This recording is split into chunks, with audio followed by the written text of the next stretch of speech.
आज हम BTech first year की सेकेंड यूनिट करेंगे।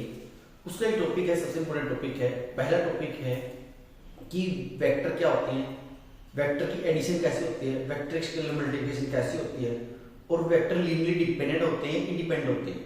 ये चेक करना मैंने कि कौन सा वेक्टर लीनियरली डिपेंडेंट है, कौन सा वेक्टर लीनियरली इंडिपेंडेंट है। ये सारा का सारा बेस है जो यूनिट थर्ड और फोर्थ का बेस है। जिस बच्चे को ये समझ में आ गई, डेफिनेशन समझ में आ गई, तो इसका मतलब कि सारे के सारे यूनिट थर्ड और फोर्थ समझ में आ गए उस बच्चे को। ये सबसे मेन पॉइंट है भाई कि जिस बच्चे ने लीनियर डिपेंडेंट लीनियरली इंडिपेंडेंट का पता चल गया तो यूनिट थर्ड और फोर्थ उसको बहुत उसके लिए बहुत ईजी हो जाएगी। उसको समझने की कोई जरूरत नहीं पड़ेगी, वो अपने आप कर लेगा थर्ड और फोर्थ यूनिट, है ना। तो हम स्टार्ट करते हैं। सबसे पहले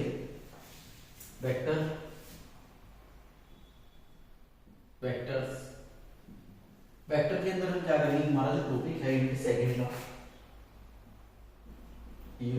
का हमारे पास टॉपिक है वेक्टर। इसके अंदर हम क्या करेंगे, एडिशन कैसे करते हैं, वेक्टर एडिशन कैसे होता है, स्केलर मल्टीप्लिकेशन कैसे होता है,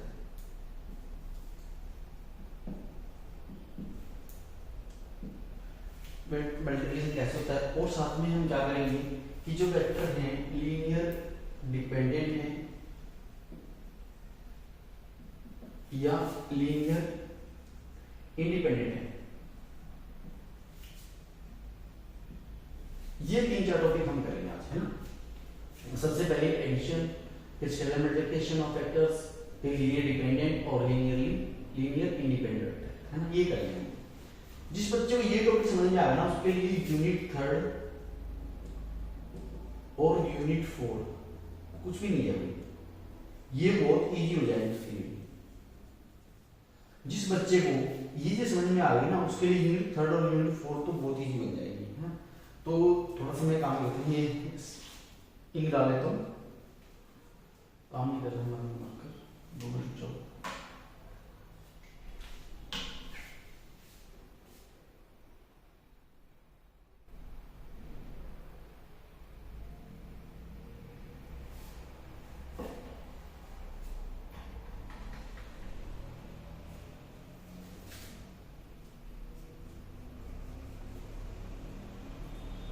हो गया भाई, तो हमारा रेडी हो गया। अब देखो, पहले हम टॉपिक करेंगे कि वेक्टर क्या होता है और वेक्टर को कैसे लिख सकते हैं, है ना। ये तो हमारे टॉपिक थे। अब एक टॉपिक को हम डिस्कस करेंगे। तो सबसे पहले वेक्टर क्या होता है, ऐसा मतलब ऐसे एक पॉइंट होगा जिसके अंदर क्या होगा, मैग्नीट्यूड भी और डायरेक्शन भी, उसको क्या बोलते हैं, वेक्टर बोलते हैं। वैसे सिंपल लैंग्वेज है ना। लेकिन हम जो इस unit second unit third unit fourth के लिए जो वेक्टर करेंगे, हम उसमें 2 फॉर्म डिस्कस करेंगे। तो पहली वेक्टर की जो फॉर्म है कि वेक्टर को कैसे लिख सकते हैं, वो फॉर्म डिस्कस करेंगे कि वेक्टर को कैसे लिख सकते हैं। तो एक तो पहली फॉर्म ये है कि टप्पल की फॉर्म में लिख सकते हैं, टप्पल फॉर्म, और सेकंड फॉर्म आपकी मैट्रिक्स फॉर्म। ये 2 फॉर्म हैं, ये 2 फॉर्म्स हैं वेक्टर को लिखने की, है ना। ये किसके लिए, बीटेक में हम ये करेंगे। इससे पहले हमने बहुत सारे फॉर्म किए, जैसे एक वी के ऊपर ऐसे डायरेक्शन का साइन लगाते हैं, डायरेक्शन ऑफ वेक्टर इसलिए, है ना। लेकिन ये वाले फॉर्म सबसे मेन है, ये हमारी यूनिट थर्ड और फोर्थ के लिए, यूनिट थर्ड और यूनिट 4 में काम आती है। जिस बच्चे को दोनों फॉर्म समझ में आ गई ना, उसको सारा वेक्टर समझ में आ गया, है ना। तो देखो, पहली वाली फॉर्म में क्या होगा, पहली वाले फॉर्म में हम क्या करेंगे, ऑर्डर पेयर में क्या लिखेंगे, एलिमेंट्स लिखते रहेंगे, है ना। जैसे आपके पास 2 और 3 एक ऑर्डर पेयर है ना। ऑर्डर पेयर क्या होता है, जिसके अंदर ये एक पहला कोऑर्डिनेट क्या होता है, x होता है, दूसरा कोऑर्डिनेट y होता है, ये होता है ना ऑर्डर पेयर। तो ये हमारे पास हो गया एक वेक्टर हो गया, इसको हम बोलेंगे एक वेक्टर v1, है ना। मींस ऑर्डर पेयर में लिख सकते हैं, टप्पल्स में लिख सकते हैं, टप्पल्स को बोलते हैं टप्पल फॉर्म। सेकंड अनदर लिखते हैं, तो 2 के लिए मान लो v2 लिखेंगे हम, ये हमारे पास 2 3 4, ये कितना हो गया है, इसके पास टप्पल्स कितने हैं, 1 2 3 टप्पल्स बन गए। ये भी क्या है, टप्पल फॉर्म है। टप्पल फॉर्म में हम क्या करेंगे, वेक्टर को ऐसे लिखेंगे, किसी फॉर्म में पेयर्स की ऑर्डर में लिखेंगे ना। ये फर्स्ट सेकंड थर्ड ऐसे, ये भी है फर्स्ट सेकंड, ऑर्डर की फॉर्म में है ना, इसको बोलते हैं ऑर्डर पेयर, इसको बोलते हैं 3 टपल्स। यदि 4 की बात करें हम, V3 हमारे पास बन जाएगा 1 2 3 4, इसके अंदर 4 टपल्स हैं, ये भी एक वेक्टर की फॉर्म में, V3 वेक्टर को हमने टपल्स की फॉर्म में लिख दिया, ये होते हैं टपल्स फॉर्म, है ना। उसके बाद हम देखेंगे टपल्स की फॉर्म सबको समझ में आ गई, टपल फॉर्म सबको समझ में आ गई। दोबारा देख लेते हैं, मान लो आपके पास एक वेक्टर है गिवन, उसके अंदर 2 और 3 है ना, ये वाला एलिमेंट, ये क्या है, टपल्स के फॉर्म में, ये V2 है, इसके अंदर 2 टपल्स हैं, इसके अंदर 3 टपल्स मान लेते हैं हम, ये 3 टपल्स का वेक्टर बन रहा है, ठीक है। ये कौन सी फॉर्म है, ये टपल फॉर्म है ना? ये वेक्टर की टपल्स फॉर्म में हम लिख दिया वेक्टर को। अब हम लिखेंगे वेक्टर को मैट्रिक्स फॉर्म में, कि मैट्रिक्स फॉर्म में वेक्टर को कैसे लिख सकते हो। मान लो आपके पास एक वेक्टर है V1 2 3 4 है ना, इसको मैट्रिक्स फॉर्म में कैसे लिखते हैं, सबसे पहले लिख सकते हैं आप इसको 2 फॉर्म में लिख सकते हैं मैट्रिक्स में, एक तो रो फॉर्म में आप लिख सकते हो वेक्टर को, एक कॉलम फॉर्म में लिख सकते हो। रो फॉर्म में क्या होता है, आप रो बनाओगे, उसके अंदर वैल्यू पुट कर दोगे, ये वैल्यू है 2 3 4, ये रो फॉर्म होगी। कॉलम फॉर्म में क्या है, कॉलम बना दोगे बस 2 3 और 4, ये होगी रो फॉर्म। वेक्टर को कैसे लिखा है, रो फॉर्म में ऐसे लिखेंगे, कॉलम फॉर्म में ऐसे लिखेंगे वेक्टर को। और ये कौन सी फॉर्म है, ये वाली हमारे पास क्या है, टपल फॉर्म, ऑर्डर में लिखेंगे आप इसको, ठीक है। ये हो गया हमारे पास, आप ये अंतर समझ चुके हैं।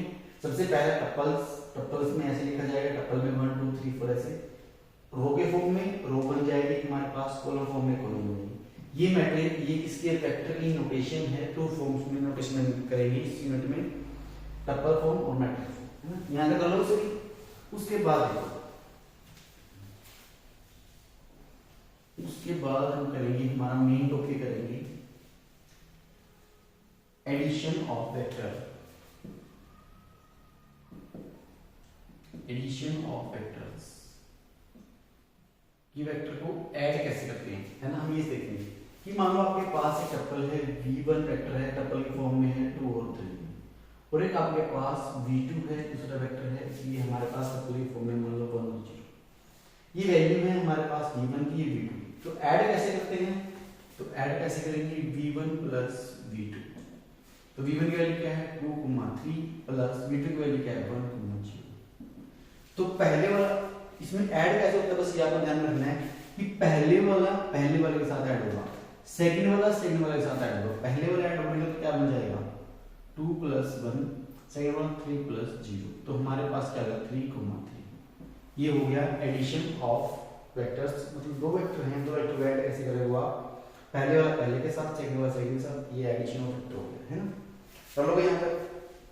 यदि यहाँ पे कोई अनदर एग्जांपल लेते हैं, मान लो इसकी वैल्यू सॉल्व करते हैं 0 1 लिख देते हैं, तब क्या बन जाएगा हमारे पास, तब क्या बनेगा, पहले वाले की वैल्यू पुट करो 0 फिर 1, फिर ये वाली वैल्यू 1 एंड 0, ऐड करो क्या बन जाएगा, ये 0 और 1 1 बन जाएगा, और ये 1 1, ये एडिशन ऑफ वेक्टर हो गया, है। कर लो यहाँ तक कोई डाउट नहीं। उसके बाद हम सेकंड में करेंगे scalar multiplication of vector, scalar multiplication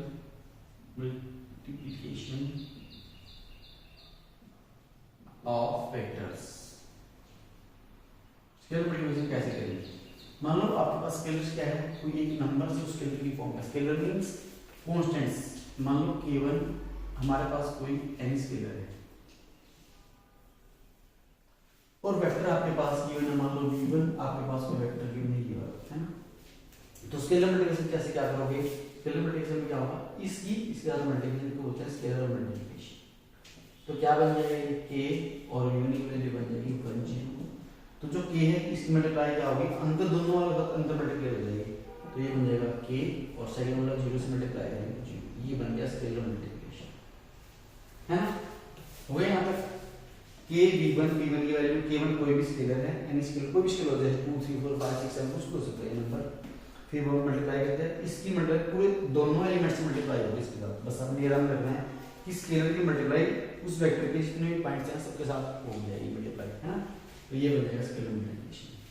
अंदर देख सकते हैं, मान लो कोई अनदर स्केलर है हमारे पास, मान लो a कोई अनदर स्केलर है और वेक्टर आपके पास है v1 आपके पास है 2 और 3 है ना, तो ये क्या बन जाएगा a मल्टीप्लाई में चल जाएगा इस वेक्टर के v1 के, a v1 क्या है 2 और 3 है, तो a की मल्टीप्लाई हो जाएगी 2a बन जाएगा और सेकंड वाला बन जाएगा 3। ये हो गई हमारे पास scalar multiplication of vectors, scalar multiplication में करते हैं, ठीक है। मींस उससे जो आपके पास स्केलर है वेक्टर के सभी पॉइंट से मल्टीप्लाई कर दोगे आप, है ना, सभी मतलब सभी ऑर्डर पे सभी ऑर्डर से जो ऑर्डर है सबसे मल्टीप्लाई कर दोगे आप, ठीक है। वो यहाँ तक उसके बाद हमारा मेन सबसे जो मेन टॉपिक है उस पर चलेंगे हम लोग। मेन टॉपिक है हमारे पास लीनियर डिपेंडेंट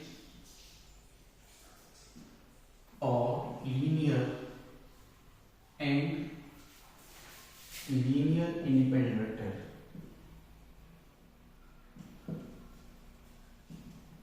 हम ये देखेंगे लीनियर डिपेंडेंट और लीनियर इंडिपेंडेंट वेक्टर कौन से हैं, है ना, क्या होते हैं लीनियर डिपेंडेंट और लीनियर इंडिपेंडेंट वेक्टर क्या होते हैं।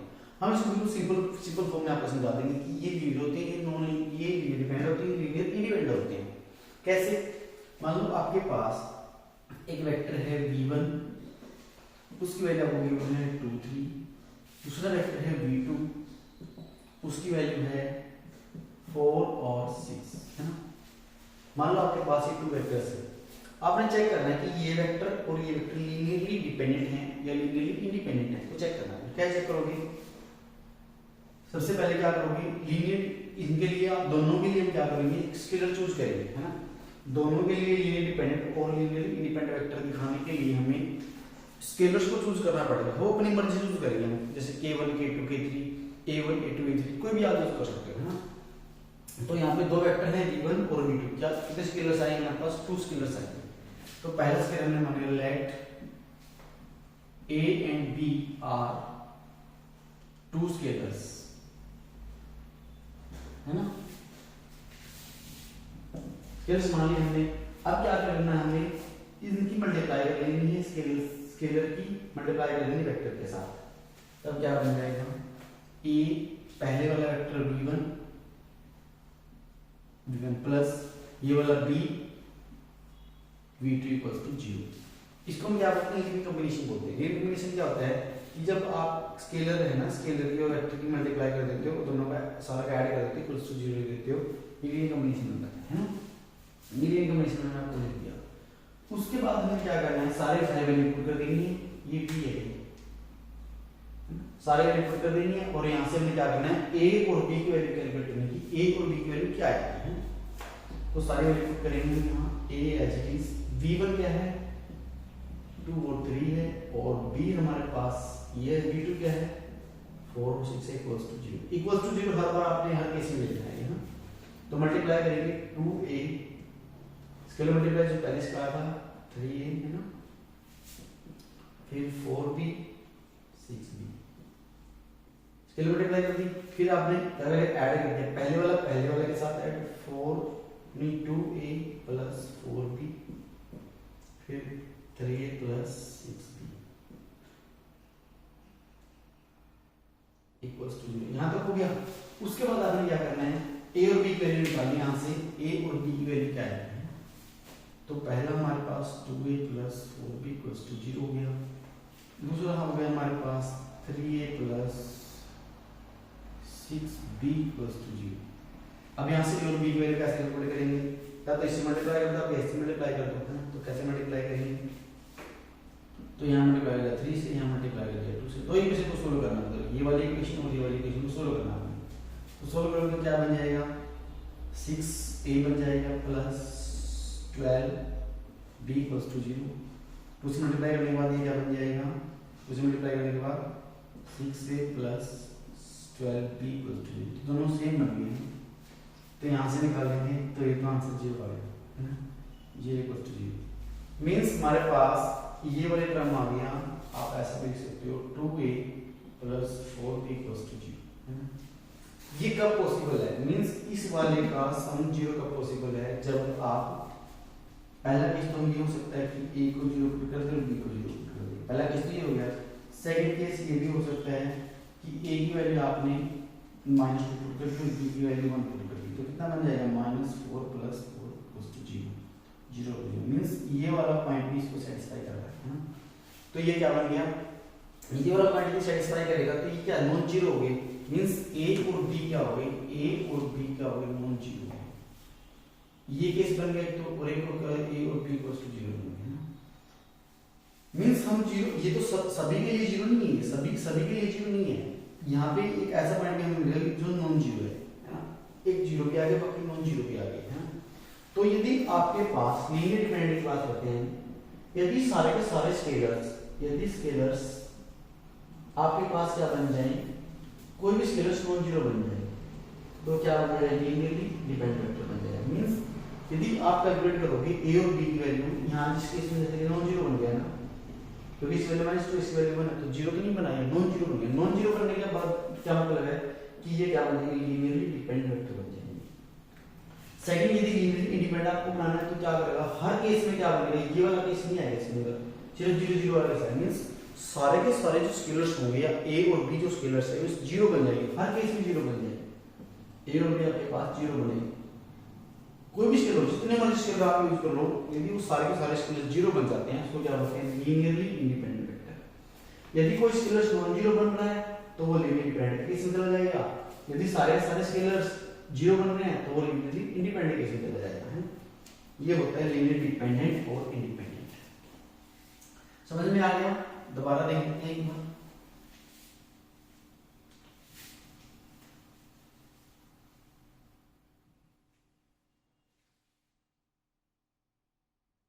लीनियर डिपेंडेंट क्या होगा, सारे के सारे मतलब स्केलर्स नॉन जीरो, स्केलर्स क्या बन जाएंगे नॉन जीरो, उसको हम बोलेंगे लीनियर डिपेंडेंट। और लीनियर डिपेंडेंट में क्या बन जाएगा, ऑल स्केलर्स आर जीरो। यदि सारे स्केलर जीरो बन जाते हैं तो क्या बन जाएगा हमारे पास लीनियर इंडिपेंडेंट वेक्टर है ना। अब एग्जांपल लेते हैं, ये तो हमने लीनियर डिपेंडेंट का एग्जांपल लिया था, लीनियरली इंडिपेंडेंट का एग्जांपल लेंगे। इसको कैसे करेंगे, मान लो आपके पास एक वेक्टर है v1 1 0 और दूसरा वेक्टर है v2 0 1 है ना, ये वेक्टर आपके पास। हम क्या करेंगे, वही late a and b are two scalars, वही हम स्केलर्स लेंगे। अब हम स्केलर्स की वैल्यू निकालेंगे, क्या है ये वैल्यू, तो वही हम क्या करेंगे, मल्टीप्लाई कर देंगे a1 v1 b v2 equals to 0। ये हमने लिखा, इसमें लिखना है। ये कमीशन लिखने के बाद आप एक वैल्यू पुट करोगे, एक वैल्यू तुम्हारे पास है ही नहीं, v1 की वैल्यू पुट करोगे यहां से, तो क्या बन जाएगा a v1 की वैल्यू होगी 1 0, b और v2 की वैल्यू है 0 1 इक्वल्स टू 0। ये बन गया। अब क्या करेंगे, हम इसकी मल्टीप्लाई करवाएंगे, हम स्केलर मल्टीप्लिकेशन करवा देंगे। मींस इस वाले की इसका मल्टीप्लाई, इस वाले की इसका मल्टीप्लाई, तो क्या बन जाएगा a 0 और यहां पे बन जाएगा 0 b, ये 0 ये b इक्वल्स टू 0। अब यहां से हम क्या करेंगे, ऐड करेंगे, पहले वाला पहले के साथ ऐड हो जाएगा, सेकंड वाला सेकंड के साथ, ये बन गया 0। मींस इसका मतलब क्या है, ये 0 है, 0 हम कैसे लिख सकते हैं, यदि टू टर्म्स में है तो ऐसे लिखेंगे 0 है ना, लीनियर हम ऐसे लिखते, सिंपल लीनियर नोटेशन लिख देते हैं। तो इसका मतलब क्या होगा, यहां पे क्या लिख सकते हैं, इसको 0 को 0 लिख सकते हैं, तो a की वैल्यू क्या बनेगी हमारे पास 0 और b की वैल्यू 0। मींस जो हमने स्केलर चूज किए थे, ये वाले स्केलर, ये क्या बनेंगे 0 0 बनेंगे। मींस स्केलर आपके पास सारे के सारे स्केलर क्या बनेंगे 0 बनेंगे। तो ये कौन से वेक्टर होंगे, तो v1 and v2 are linearly independent vectors. बता दिया ना हमने कि लीनियरली इंडिपेंडेंट क्यों है, क्योंकि स्केलर्स की वैल्यू क्या आ गई 0 आ गई, सारे स्केलर्स की वैल्यू क्या आ गई 0 आ गई, सो क्या बोलेंगे लीनियरली इंडिपेंडेंट वेक्टर। ठीक है, एक और एग्जांपल देखते हैं, एक और एग्जांपल देखते हैं, चेक करना आपने, सो दैट 2 0 एक वेक्टर है v1, एक वेक्टर है v2, हमारे पास है 3 0 है ना, इज ये r में r li and l, li का मतलब लीनियरली इंडिपेंडेंट और d का मतलब डिपेंडेंट। ये लीनियर डिपेंडेंट है या लीनियर इंडिपेंडेंट शो करना है कि आर लीनियरली इंडिपेंडेंट है डिपेंडेंट है ना। तो चेक करेंगे सबसे पहले आप पहले क्वेश्चंस सॉल्यूशन देखो, ये प्रूफ देखो है ना। क्या बोलेंगे, गिवन दैट v1 हमें गिवन है 2,0 एंड v2 आपको गिवन है 3,0। ठीक है, अब हम क्या करेंगे, लेट स्केलर्स चूज करेंगे। कितने यहाँ पे वेक्टर कितने, उतने ही आपने स्केलर चूज करने हैं। दो वेक्टर हैं तो a और b आर स्केलर्स। तो क्या करेंगे, लीनियर कॉम्बिनेशन बनाएंगे वही a v1 plus b v2 equals to 0। हमने लीनियर कॉम्बिनेशन बना लिया। लीनियर कॉम्बिनेशन बनाने के बाद हम क्या करेंगे, सारी वैल्यू पुट कर देंगे, v1 की वैल्यू पुट कर देंगे, v2 की वैल्यू पुट कर देंगे और यहाँ से क्या निकालेंगे, a और b की वैल्यू निकालेंगे। देख लीजिए तो a एज इज v1 की वैल्यू है 0 plus b as it is v2 की वैल्यू है हमारे पास 3,0 इक्वल्स टू 0। अब क्या मल्टीप्लाई करवा देंगे, यहाँ पे बन जाएगा 2a, ये 0 बन गया, यहाँ पे बन जाएगा 3b, तो इसे मल्टीप्लाई कर देंगे b के साथ और ये 0 इक्वल्स टू 0। उसके बाद हमारे पास क्या आ गया, यहाँ पे 2a पहले वाला पहले साथ ऐड हो जाएगा और लास्ट वाला इसके साथ ऐड हो जाएगा इक्वल्स टू 0। तो इसका मतलब क्या हुआ, 2a plus 3b equals to 0 हो गया और 0 है तो 0 बराबर हो जाएगा। ये इक्वेशन बनी है हमारे पास। अब यहाँ से हमने a और b की वैल्यू कैलकुलेट करनी है कि क्या है a और b की वैल्यू। यहाँ पे आप देख लो कि यदि हमारे पास a की वैल्यू हमने चूज कर ली, a की वैल्यू आप क्या चूज करोगे, 3 चूज कर लिया आपने और b की वैल्यू हमने चूज कर ली -2। तो क्या बन जाएगा solution of this equation, 6 -6 equals to 0। 0 satisfy कर दी ना ये वाली वैल्यू इस इक्वेशन को सेटिस्फाई कर दी। मींस a और b क्या है, नॉन जीरो है ना। नॉन जीरो के लिए सेटिस्फाई करें तो ये क्या कौन से वेक्टर बन गए, LD लीनियर डिपेंडेंट वेक्टर बन गए। कौन से वेक्टर बन गए, LD लीनियर डिपेंडेंट वेक्टर बन गए। कौन से वेक्टर बन गए, v1 और v2 क्या है, R LD वेक्टर। ठीक है, LD और लीनियर डिपेंडेंट। इंडिपेंडेंट क्यों नहीं है, क्योंकि इनकी वैल्यूज हमेशा हर केस में क्या आनी चाहिए, 0 आनी चाहिए। लेकिन यहाँ पे क्या है, 3 और 2 इसको सेटिस्फाई कर रहे हैं। इसका मतलब ये क्या आ गया, लीनियरली इंडिपेंडेंट वेक्टर।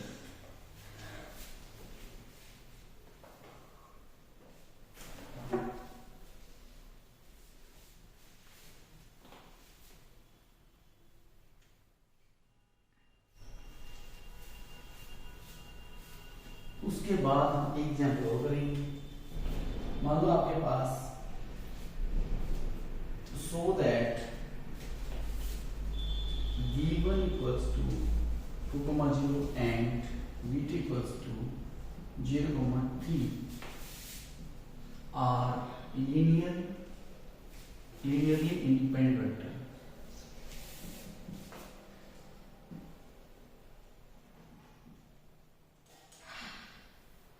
प्रूफ में ले लो आप।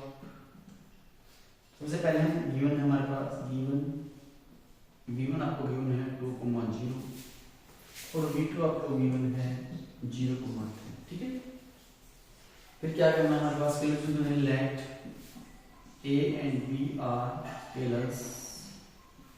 उसके बाद क्या करेंगे, लीनियर कॉम्बिनेशन बनाएंगे वही a v1 plus b v2 plus 0। यहाँ पे सारे वैल्यू पुट कर देंगे। a की वैल्यू हमारे पास है नहीं, b की वैल्यू है, v1 की वैल्यू है क्या 2,0 प्लस b आपके पास है और ये वाली वैल्यू है 0,3 इक्वल्स टू 0। तो यहाँ से मल्टीप्लाई करा देंगे, अंदर 2a बन गया और 0 बन गया।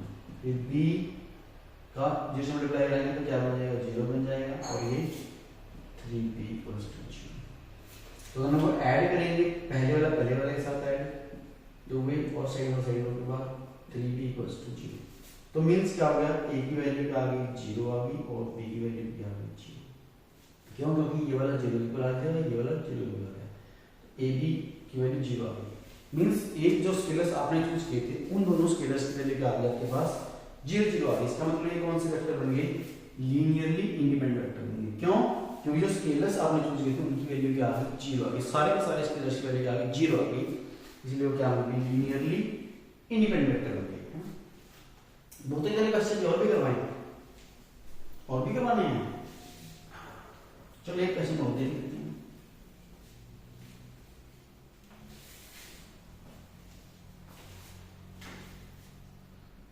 Question number 3, check